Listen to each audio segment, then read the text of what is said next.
अच्छा, करूया सुरू? ठीक आहे. आज दोन महत्त्वाचे विषय मी आपल्या माध्यमातून तमाम मुंबईकरांसमोर नेत आहेत, कारण कदाचित आपल्याला बातम्यांच्या बुलेटिनमध्ये हे विषय छोटे वाटतील, पण हे लाखो मुंबईकरांच्या घरांशी संबंधित आहेत. काल आपण मुख्यमंत्र्यांचं उत्तर तर पाहिलंच असेल. पहिला विषय मी सेसचा घेईन. मुंबईत जवळपास 14,500 चाळी आहेत, इमारती आहेत, ज्या पगडीच्या आहेत किंवा सेसच्या आहेत, उपकरप्राप्त आहेत. आणि ह्या 14,500 इमारतींमध्ये हजारो मुंबईकर, लाखो नसतील तर हजारो मुंबईकर तरी अजूनही राहतात. अनेक ह्या इमारती पगडीच्या किंवा सेस प्रॉपर्टीज ज्या आहेत त्या 60 वर्षाच्या, 70 वर्षाच्या, 80 वर्षाच्या, काही काही 100 वर्षाच्या देखील झालेल्या आहेत. आणि अर्थातच गळती लागलेली आहे, दुरुस्तीची गरज आहे, काही काही ठिकाणी पुनर्विकासाची गरज आहे. आपल्याला आठवत असेल 2021 साली आम्ही हा कायदा आणला होता, महाविकास आघाडी म्हणून, ज्याच्यात सेस प्रॉपर्टीजना 79 1A आणि 1Bच्या माध्यमातून पहिलं 6 महिने जागा मालकाला आणि नंतर तिकडच्या भाडेकरूंना आपण पुनर्विकासाची संधी देत होतो. फेअर कायदा होता. तरी देखील विधानसभेत, विधान परिषदात, विधिमंडळात दोन्ही पारित झाल्यानंतर पण आम्ही राज्यपालांच्या सहीसाठी पाठवलं. तेव्हा त्यांनी 2 वर्ष तो राष्ट्रपती महोदयांकडे त्यावेळी पाठवला होता, कोश्यारी साहेबांनी. कोविंद साहेबांनी तेव्हा काही सही केली नाही. मग आमचं सरकार पाडलं गेलं. त्यानंतर मुर्मू मॅडम आल्या राष्ट्रपती महोदया म्हणून आणि त्यांनी तो कायदा पारित केला. पण कायदा पारित झाल्यानंतरच काही जागा मालक कोर्टात गेले की सक्षम प्राधिकरण कोण आहे, कॉम्पिटंट अथॉरिटी कोण आहे, निर्णय कोण घेणार की ही इमारत डिलॅपिडेटेड आहे की नाही, याच्यावर कोर्टात गेले. आणि ते चौधरीजी असतील, मनोज जामसोलकरजी असतील, आम्ही सगळेच खालच्या हाऊसमध्ये 10 मुंबईचे आमदार आणि इतर अर्थात महाविकास आघाडीचे देखील आमदार हा विषय मांडत आलो, लढत आलो. हे सगळा जो गठ्ठा आहे आम्ही खास करून आणला, कारण की पत्रव्यवहार असतील, अर्धा तास चर्चा असेल, हे सगळं हा रेकॉर्ड पूर्ण आम्ही ह्याच्यात तो आणलेला आहे. आमची मागणी एकच होती त्यावेळी, जी कायद्यामध्ये होती, आणि त्यानंतर त्यांच्या पुढे 2 मागण्या होत्या, ज्या मी तुम्हाला सांगतो, कारण मुंबईकरांसाठी हे खूप ऐकून घेणं महत्त्वाचं आहे. आमची मागणी ही होती की काल जे पारित झालेलं बिल होतं ते खरं तर 2 वर्षापूर्वीच व्हायला पाहिजे होतं. कारण सक्षम प्राधिकरण कोण आहे हा जर विषय त्याच वेळी ठरला असता तर एवढी केस ही खेचलीच गेली नसती. काल आता पारित झाल्यानंतर 20 तारखेलाच ही केस आहे. आपल्या माध्यमातून मुख्यमंत्री महोदयांना मी या हजारो मुंबईकरांच्या वतीने सांगत आहे, विनंती करत आहे की 20 तारखेला जी केस असेल, म्हाडाचे जे कोणी वकील असतील ते, राज्य सरकारचे वकील असतील ते, मग एजी लागले तर एजी, केंद्र सरकारचे जे कोणी असतील ते, हे तिथे उभं करून ही सुनावणी होईल ह्याची जबाबदारी स्वतः मुख्यमंत्री महोदयांनी घ्यावी. नुसतं काल कायदा झालाय, अजूनही ते सबज्युडिस आहे. काल कायदा झाला म्हणजे सेसमध्ये राहणाऱ्या किंवा पगडीमध्ये राहणाऱ्या लोकांनी अजूनही हे विचार करू नये की आता आम्ही घर सोडून जाऊ शकतो, आमचा कायदा पास झालेला आहे, पारित झालेला नाही. काल कायदा पारित झालाय, पण निकाली ही केस लागायची आहे. म्हणून कृपा करून कोणी जर तुमच्याकडे जागा मालक आलं, बिल्डर आलं की बघा आता तुमचा तर पुनर्विकास होणारच आहे, विकास होणारच आहे, घर सोडून जा, घर सोडून जाऊ नका. बाहेर देखील आम्ही ज्या मागण्या मांडत आहोत, मग शिवसेना उद्धव बाळासाहेब ठाकरे पक्ष म्हणून असेल, पगडी एकता संघाचे मुकेश आहेत आणि अनेक असे लोक आहेत जे आमच्यासोबत काम करतायत. इथे मातोश्रीवर प्रत्येक आठवड्यात वेगळ्या वेगळ्या चाळींसोबत, इमारतींसोबत बैठक होतात आमच्या.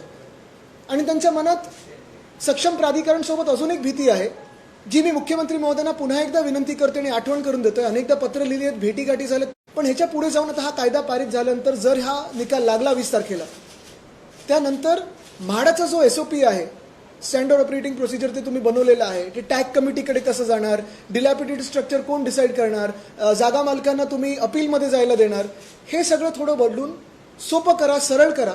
आणि ठीक आहे, जागा मालकांना त्यांचा न्याय हक्क जो असेल तो द्याच, पण जे भाडेकरू आहेत त्यांचा देखील आवाज दबला जाणार नाही, ह्याची पण काळजी आणि दक्षता तुम्ही घेणं गरजेचं आहे. आणि तिसरी गोष्ट आणि सगळ्यात महत्त्वाची गोष्ट आपल्याच माध्यमातून ह्याच कायद्यासाठी, ती म्हणजे तुम्हाला एविक्शन नोटीस येतील तर आम्हाला संपर्क करा. आणि मुख्यमंत्र्यांना परत एकदा सांगतोय की अनेक जागा मालक असतील किंवा बिल्डर असतील, मुंबईकरांना धमकवत आहेत ह्या सेस प्रॉपर्टीजमध्ये किंवा पगडी प्रॉपर्टीजमध्ये, नोटिसेस पाठवत आहेत आणि घर खाली करण्याची त्यांना धमक्या देत आहेत. घर एकदा खाली झालं, रिकामं केलं घर की मग तुमचा अधिकार जातो. म्हणून टेनंटचं रजिस्ट्रेशन करून घेणं देखील म्हाडाची जबाबदारी आहे. ती म्हाडाने केली पाहिजे, सरकारने केली पाहिजे, जेणेकरून टेनंटना त्यांचा अधिकार हा पूर्ण मिळेल. ही झाली सेसची गोष्ट. म्हणजे पहिली गोष्ट म्हणजे कायदा पारित झालाय पण अजून निकाल लागायचा आहे. दुसरी गोष्ट म्हणजे मुख्यमंत्री महोदयांनी एविक्शनच्या नोटिसेसवर बंदी आणावी, नाहीतरी सबज्युडिस आहे आणि आता कायदा केलेला आहे. आणि तिसरी गोष्ट म्हणजे कुठेही जी काही ह्या टॅग कमिटी वगैरेच्या सगळ्याचा काही गोंधळ आहे तो सरळ आणि सोपा करावा. जसं सेसबद्दल हा एक विषय आहे, तसा दुसरा विषय म्हणजे काल मुख्यमंत्री महोदयांनी एक सन्मान्य सदस्य काळीदास कोळंबकरजींना क्रेडिट देत असताना सांगितलं की पोलीस हाऊसिंगबद्दल आता आम्ही विचार करणार आहोत. तसं पाहायला गेलं तर मुंबईतले सगळेच आमदार आणि खास करून आम्ही शिवसेना उद्धव बाळासाहेब ठाकरे पक्षाचे आमदार हे पोलीस हाऊसिंगबद्दल असेल किंवा शासकीय कर्मचाऱ्यांबद्दल असेल प्रत्येक अधिवेशनात आवर्जून हा विषय मांडतो. मग कुठच्याही चर्चेतून असो, लक्षवेधीमधून असो, प्रस्तावामधून असो, मुंबईत जवळपास प्रत्येक मतदारसंघात पोलीस हाऊसिंग आहे आणि आमची मागणी हीच आहे, सरळ आहे, स्पष्ट आहे. कारण काल जी काही वक्तव्य आम्ही ऐकलं ते हेच होतं की जे इन सर्व्हिस पोलीस आहेत त्यांच्यासाठी मोठी घरं आता बांधून देणार. ठीक आहे, तिथं झालीच पाहिजेत, त्याच्यावर आम्ही आग्रही आहोतच. पण ते होत असताना जे रिटायर्ड पोलीस कर्मचारी आहेत, ज्यांच्या परिवारांनी 2-3 पिढ्या पोलिसांमध्ये काढलेल्या आहेत, त्यांना तुम्ही हक्काची घरं कधी देणार? आणि तुम्ही देऊ शकता. आमचा जो प्लॅन आहे, मी मुख्यमंत्री महोदयांना मागच्याच महिन्यात डिटेल्ड पत्र लिहिलेलं आहे की जसं मुंबईमध्ये तुम्ही आता म्हाडाच्या माध्यमातून ते लेआउट जे आहेत पोलीस वसाहतींचे तिथे रिडेव्हलपमेंट करतायत, पुनर्विकास करत आहात, त्याच्यात जवळपास 60% तुम्ही सर्व्हिस पोलीसवाल्यांना ठेवू शकता आणि 40% हे रिटायर्ड पोलीस कर्मचाऱ्यांसाठी ठेवू शकता, ज्याच्यात कन्स्ट्रक्शन कॉस्टवर तुम्ही जर त्यांना विकलत तर त्यांना मुंबईच्या बाहेर जाण्याची गरज नाही पडणार आणि त्यांना मुंबईतल्या मुंबईतच हक्काचं घर मिळेल. तसं पाहायला गेलं तर काल जो तसं प्रश्न विचारण्यासारखं नाहीच याच्यावर तर मुख्यमंत्री काय काय जनार्दन चाळ पुरुषोत्तमवाडी त्यांच्याबरोबर आमच्या 2-3दा बैठका झालेल्या आहेत. त्याच्यात देखील पागडी एकता सांगताना मदत करत आहे, शिवसेना उद्धव बाळासाहेब ठाकरे पक्ष मदत करत आहे. मी त्यांना म्युन्सिपल कमिशनर महोदयांकडे पण घेऊन गेलो होतो. त्यांना एक मार्ग आम्ही सुचवलेला आहे जो म्युन्सिपालिटीकडून किंवा बीएमसीकडून मदत होऊ शकते. त्या समितीबरोबर माझी आता 1-2 दिवसात बैठक होईलच. तो जर त्यांनी स्वीकारला तर आम्ही म्युन्सिपल कमिशनरकडे आग्रही राहू.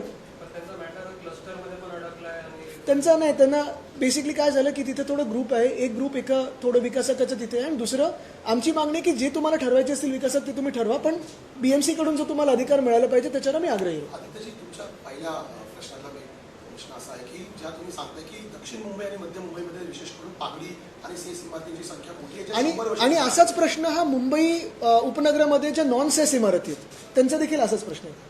पण ज्या जुन्या इमारती आहेत, ज्या धोकादायक म्हणून डिक्लेअर झालेल्या आहेत, ज्या सी कॅटेगरीमध्ये पण गेलेल्या आहेत, अशा जर भाडेकरूंनी घरं खाली केलेली आहेत तर तुम्हाला वाटत नाही का पावसाळा सुरू आहे, विशेषतः पावसाळ्यामध्ये दक्षिण मुंबईमध्ये दरवर्षी एकतरी इमारत कोसळत असते, जीवितहानी होऊ शकते, मग त्याला जबाबदार कोण असते? हेच गोंधळ मला वाटतं थोडं आपल्याला सावरायला पाहिजे. कारण C1 कॅटेगरीमध्ये एखादी बिल्डिंग आल्यानंतर किंवा इमारत आल्यानंतर नोटीस तर दिली जाते. साधारणपणे आत्ता 82 की 83 बिल्डिंग्स म्हाडाच्या इमारती ह्या त्यांनी धोकादायक अशा ठरवलेल्या आहेत.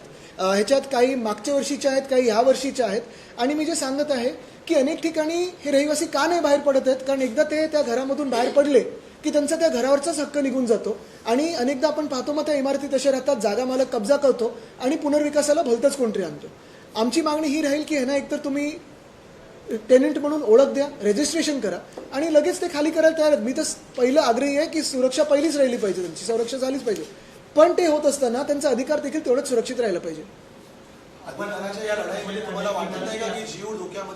नाही, पण म्हाडाने ती ऐका, अनेक ठिकाणी म्हाडाने तर सांगितलंच आहे की खाली करा, पण हे टेनंट्सच ते म्हणतात एक तर आम्हाला ट्रान्झिट द्या आणि आम्ही तर तेच सांगतो की यांना ट्रान्झिट देऊन बाजूला घ्या, कुठेतरी सुरक्षित जागेला नाही. पण अशाही काही इमारती आहेत, कारण मी मतदारसंघात जवळून पाहत असतो जिथे थोडंफार रिपेअरवर नीट डागडोजी होऊ शकते पण त्यांना C1 दाखवलं असतं.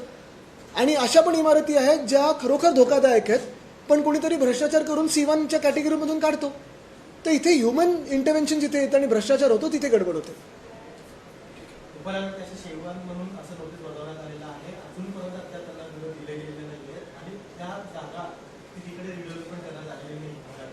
हेच मी सांगतो ना की उपनगरात नॉन सेस्टच्या प्रॉपर्टीज आहेत, इथे सेस्टचं चाललंय भूत, पण जे तिकडची लोक आहेत त्यांचं कोण ऐकतंय? ठीक आहे. फुटबॉल ग्राउंड संदर्भात तुम्ही जो प्रश्न उपस्थित केला होता, व्हिडिओ टाकला होता, त्यावर पुढे काय झालं का? पुढे अजून आता नाही, मुख्यमंत्री महोदय मला वाटतं आग्रही आहेतच ते प्लॉट घ्यायला. त्यांना फुटबॉल वाढू द्यायचं नाही असं वाटतंय. पण एक महत्त्वाचं आहे की आम्ही हा लढा देत आहोत, सगळे फुटबॉलपटू तिथे पुन्हा एकदा आंदोलन करणार आहेत. आणि जसं कालच मला वाटतं एक विधेयक आलं होतं, अशासकीय विधेयक होतं, मुंबईच्या मोकळ्या जागा. म्हणजे किती दुधारी तलवार आहे ही भाजप बघा. एका बाजूला अशासकीय विधेयक आणतं ते विधेयकामध्ये काय लिहिलंय की मोकळ्या जागा वाचवल्या पाहिजेत आणि दुसऱ्या बाजूला मोकळ्या जागाच ढापायला निघालेत. आदित्यजी, सगळ्यात महत्त्वाचं म्हणजे की महायुती गव्हर्नमेंटने अनाऊन्स केलेलं की पॉटहोल्स फ्री मुंबई आम्ही करणार, पण पावसाच्या याच्यामध्ये रस्त्यांची परिस्थिती इतकी गंभीर आहे. रस्त्यामध्ये 2-2 फूट असे खड्डे झालेत, पण त्याच्यावर डांबर. तर पॉटहोल्स फ्री मुंबई बोलल्यानंतरही आज मुंबईची रस्त्यांची परिस्थिती खूपच जास्त खराब आहे. आम्ही परवा जेव्हा मी डोंबिवलीला चाललेलो तेव्हा देखील आपण पाहिलं असेल, त्याच्या आधी पण मी पाहिलं कोपरी पुलावर आत्ता 2 मिसिंग लिंक वरती खालती खड्डे पडलेत. परत मिलिंग फिनिशिंग तुमचं ॲस्फॉल्ट मॅस्टिकचं ह्याच्यावर चालतं अटल सेतूवर. आत्ता उद्घाटन झालेले हे रस्त्यात. सिद्धिविनायक मंदिर प्रकरणी ज्या पद्धतीने आरोप केले उपमुख्यमंत्र्यांनी, काय वाटतं तुम्हाला? मला वाटतं उपमुख्यमंत्री थोडेसे हल्लेले आहेत. ते ऑपरेशन देवेंद्र फडणवीसमध्ये एवढे व्यस्त आहेत की स्वतःचा नगरसेवक जेव्हा जाऊन डॉक्टरवर हात उचलतो तिथे बोलायला काही हिंमत नाही. दुसऱ्या हॉस्पिटलमध्ये लपवण्याची सगळे हे चालते. मला वाटतं त्यांनी स्वतःचं जर काम बघितलं तर थोडे ते बिझी तरी होतील. शरद पवारांनी कर्जमाफीचं कौतुक केलेलं आहे. याआधी शिंदेच्या दालनात झालेली बैठक असेल, पुन्हा आता महायुतीच्या निर्णयाचं कौतुक असेल, कशा प्रकारे पाहता? मला वाटतं मी आज सेस आणि ह्याच्यावरच बोलीन, कारण दुसरीकडे कुठेही गेलं नाही. मी का सांगतोय, कारण हा विषय खूप महत्त्वाचा आहे. कर्जमाफी किंवा कर्जमुक्ती आम्ही सातत्याने आम्ही पण सगळ्यांनीच मांडलं की अटी शर्ती ह्या काढल्या पाहिजेत. आधीचे आणि नंतरचे जे कर्जमुक्ती, तर तसं कर्जमुक्तीचं जे मुख्यमंत्र्यांनी सांगितलं की का नाही देऊ शकत आम्ही 2019 वाल्यांना, कारण ते आत्ताच झाले. आत्ता म्हणजे आता 6 वर्ष झाली, 7 वर्ष झाली. पण त्याच्यात मी का जात नाहीये, कारण आत्ता हा विषय देखील तेवढाच महत्त्वाचा आहे. आणि पुढच्या आठवड्यात देखील आम्ही फीडबॅक सातत्याने घेत आहोत की शेतकऱ्यांपर्यंत कर्जमुक्ती पोहोचत आहे की नाही, त्याच्यावर देखील आम्ही बोलणार आहोत. पवारांच्या विश्वासार्हतेवरती एक मिनिट फक्त, पवारांच्या विश्वासार्हतेवरती देखील आपले खासदार नाही, मी इतर वसाहतींचा प्रश्न तुम्ही मांडताय. अनेक पोलीस वसाहतींची अवस्था अशी आहे, पोलीस ज्या पद्धतीने राहतात, ठिकठिकाणी स्लॅब कोसळतात, इमारती कोसळतात आणि एचआरए कापला जातोय पगारातून आणि त्याच्यातून कापून जातोय. आणि मुळात ते सरकारी नोकरीमध्ये असल्यामुळे ते बोलू शकत नाहीये.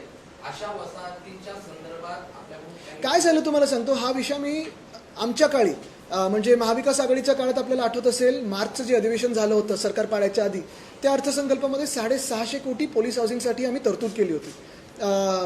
वरळीची पोलीस वसाहत असेल किंवा अनेक ठिकाणी, आता मग हे आपलं नायगावची असेल किंवा माहीमची असेल, या सगळ्याचा पुनर्विकासाचा आराखडा देखील बनला होता. आत्ता काय झालंय, 4 वर्ष उलटल्यानंतर एकदम त्यांना आठवलं नाही आता सगळे क्लस्टरमध्ये करायचं. वरळीत देखील 28 एकर आहे. एक सुद्धा RGPG न हलवता, एक सुद्धा झाड न कापता तुम्ही तिथे अधिक फ्लॅट्स बनवू शकता, जास्ती फ्लॅट्स बनवू शकता आणि रिटायर्डवाल्यांना पण देऊ शकता. ही मी डिटेल्ड नोट मुख्यमंत्र्यांना दिलेली आहे.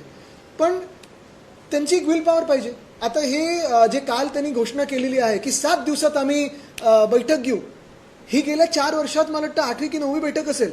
निवडणुकीच्या आधी घटनाबाह्य मुख्यमंत्री मिंदेंनी आश्वासन दिलं होतं की 8 दिवसात तुम्हाला घरं देतो रिटायर्ड पोलीस हाऊसिंगला. सिडकोची घरं खाणीत दाखवली होती मुंबईच्या बाहेर. तसंच मला वाटतं नंतर मागच्या ह्या मुंबई महानगरपालिकेच्या निवडणुकीच्या आधी राहुल नार्वेकर अध्यक्षांनी एक समिती जाहीर केली होती. मग अजून कोणीतरी एक समिती जाहीर केली होती.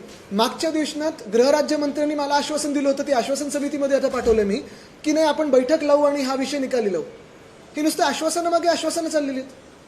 आदित्य, महाराष्ट्राच्या राजकीय संस्कृतीचा विषय, जिथे महाराष्ट्राचे मुख्यमंत्री फ्लोर ऑफ द हाऊसमध्ये टट्टे आणि कुत्रेसारखा उल्लेख करतात, वन, आणि त्यांच्यावर जर कोणी प्रश्न विचारला तर आणि किंवा त्यांच्यावर काही देशद्रोही आहेत, स्टँडअप कॉमेडियन म्हणून बोलतात महाराष्ट्राचे मुख्यमंत्री. राजकीय संस्कृती त्यांना विचारा ना, ते त्या दिवशी ते पण आहेत त्या व्हिडिओमध्ये जेव्हा ते खासदार बोललेत त्यांना तुम्हाला जेवायला देतो. एवढा राजकीय संस्कृतीत खालावला नव्हता. आता एवढं जेवढं खालवलं आहे, नासवलेलं आहे या भाजपानी असेल किंवा इतर त्यांच्या आता भाडे काय काय मला माहीत नाही, भाड्याचे आहेत, विकत घेतलेत, फुकटात घेतलेत, मला माहीत नाही. पण ह्या सगळ्या लोकांनी आपण पाहिलं असेल की मुळात ज्या विषयांवर चर्चा झाली पाहिजे महाराष्ट्रात, ती न होता एकामेकांना नावं ठेवणं, पक्ष फोडणं, ह्याच सगळ्यात व्यस्त आहेत. आणि म्हणून हे विषय मागे राहू नयेत म्हणून मी तुम्हाला सगळ्यांना परत ह्याच्यावर आणतो. West Bengal government formed 9-member expert committee in which it is chaired by Supreme Court retired judge to draft UCC. What do you say on this? I have already stated that first and foremost, in terms of uniformity, show us uniformity in the ED, IT, CBI acting on everyone in the country. Why isn't ED and IT going to Champatray? Shinde तो कह रहे हैं कि सिद्धिविनायक में जब चोरी हुई तब इंक्वायरी क्यों नहीं कमेटी बिठाई गई, तो आप इसलिए तो वो भाग के गए थे गुवाहाटी और सूरत। उनके साथ तो कोई गया नहीं, उनके सब चोर गए, अलीबाबा और 40 चोर गए थे। और बात यही है, बात स्पष्ट है कि एकनाथ शिंदे अपने खाते पे खाता है खाना, वो जो पैसा खाते हैं वो नहीं, जो डिपार्टमेंट है उस पर ध्यान दे। और दूसरी बात यही है कि अगर फेकनाथ निंदे में इतना दम है तो वो भाजपा के केंद्र शासन से सवाल करे राम मंदिर पे, क्योंकि वो भी तो हिंदुत्व के लिए छोड़ के गए थे हमारा पार्टी। संबंधांची कायद्यासंदर्भात ठीक आहे, thank you. तुमचा पाठिंबा चलो मला 4